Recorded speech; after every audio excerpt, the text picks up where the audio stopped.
The basketball team is planning a party. A slumber party.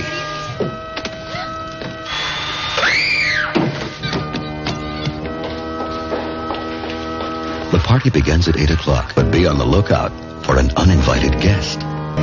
When the pizza arrives, things really start jumping. You're not going to eat the dead guy's pizza. I feel better already. Really, I do.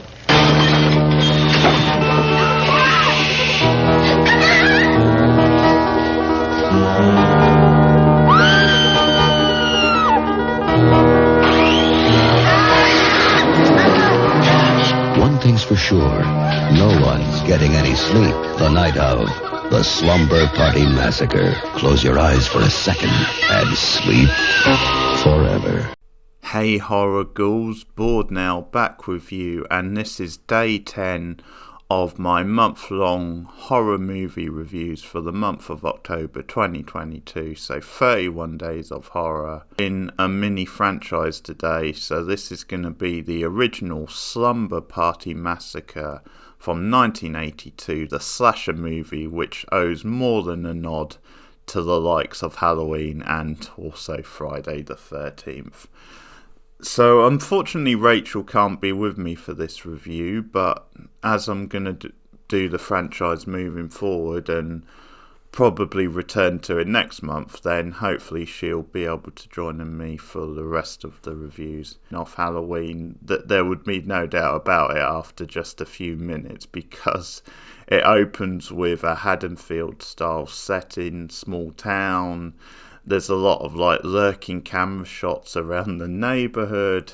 You get a similar like synth type score. It's almost like Phantom of the Opera on acid type score, like this synth type music that plays out, and it's good music actually. I do like it. You heard it in the opening trailer that I played at the start of the vid, but there's no doubt about it that it's like ripping off Carpenter's score from Halloween. Serial killer who's on the loose, sort of final girl who's Valerie, who's new to town, trying to fit in the new neighbourhood and new school, and she rubs off against the stereotypical like mean girl, Diane her name is, who, because the rest of the girls, like, they're a basketball team and they're actually quite friendly to Valerie and quite welcoming, and they want her to come to like their slumber party, but Diane's not having any of that. She's being like the typical sort of bitch,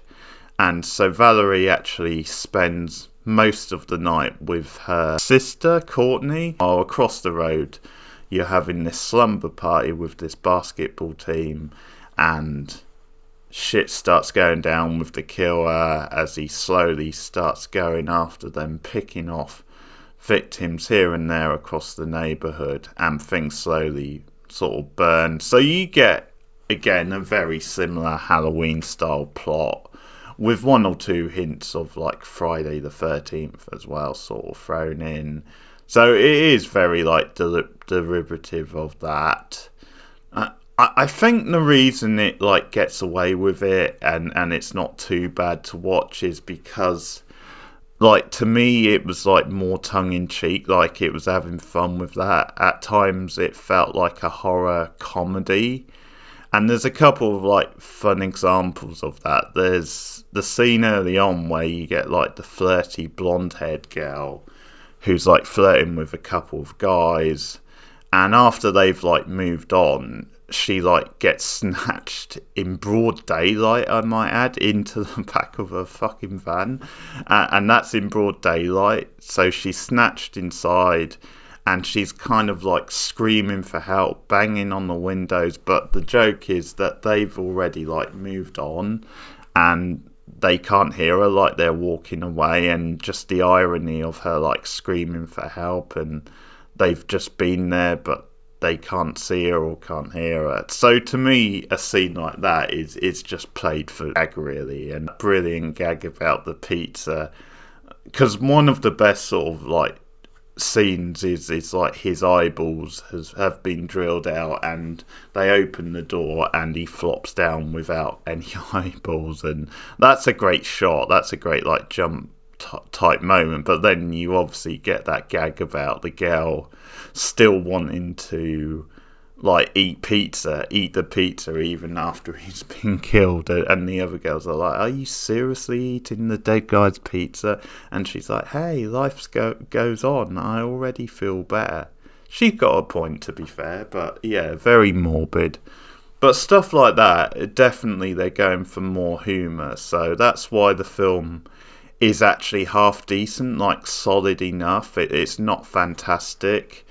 I think the problem is then there's not enough of those moments, and as the film goes on, it starts to drag a bit more, and like there's too many characters, like they're too sort of bland and forgettable. Because one example of that is then like the main girl Valerie, she does feel like a carbon copy of like Laurie Strode from Halloween. Like she even sounds like her, which is really distracting, but she sort of has that look about her.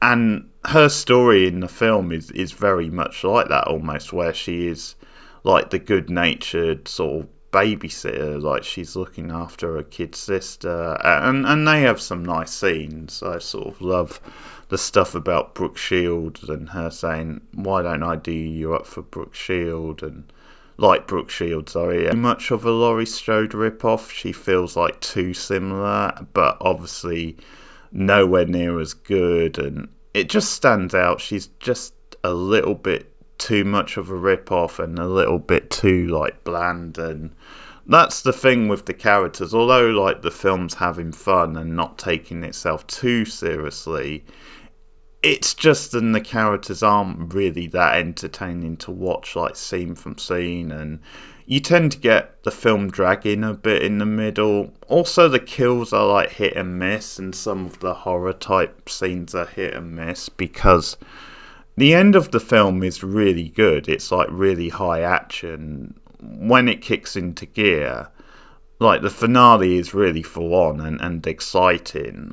And I know there was some ideas behind this film where they thought, we're going to make it a bit more of a feminist film, we're going to like subvert things. So because there's a tongue-in-cheek nature to it, I think like on the surface it seems like typical 80s slasher being a bit sexist, but you can sort of see certain like gags in there that are subverting that, and that's a bit of what's happening at the end of the film, with like the gym coach ends up going round because she's like worried about what's happened to the girls of a team up, and they ultimately defeat the killer. So you can see what they're going for, and that end scene is, as I said, really full on, really exciting. But the trouble is, there's not that many scenes that are that exciting. There's a couple. I quite like the one like in the locker room with like the chase around like the lockers and things like that. Once again, there's a little bit of like an ironic gag at the end of that, because like she's hiding in this closet and you get like this trail of blood type thing, and that's what reveals her and basically screws her over. So that's pretty funny. But yeah, it is hit and miss. It's sometimes it drags a bit. At other times it's just like some of the kills they cut around and they're just not that exciting to watch or that entertaining. And at times the film, as I said, when it's tongue-in-cheek it works well, but sometimes it's just not that entertaining. And certain things like the stuff with Diane, the mean girl, and her boyfriend, once again that feels like too similar to like the stuff we saw with like the kind of popular girl in Halloween and her boyfriend. That just feels a bit ripped off, and nothing much comes with their deaths. That scene's a bit dull. So it is hit and miss, even though it's a watchable, entertaining film. It at least has a good end, so that's something. It's solid enough overall, and I'm going to give it a decent 5.5 out of 10 score. So that's the first Slumber Party Massacre. Let me know your thoughts in the comments below. I am going to do more of these. Obviously, I'm going to do all 4 films, the whole franchise, including the recent film. Soon for more horror reviews. There'll be another review tomorrow. And also, if you're listening to this on the premiere tonight, you're in for a treat, because I'll be doing my special Halloween themed quiz tonight, which will be a Monsters quiz. So look out for that coming up later on the channel. And stay tuned all month for more horror movie reviews. But thanks for listening, and goodbye.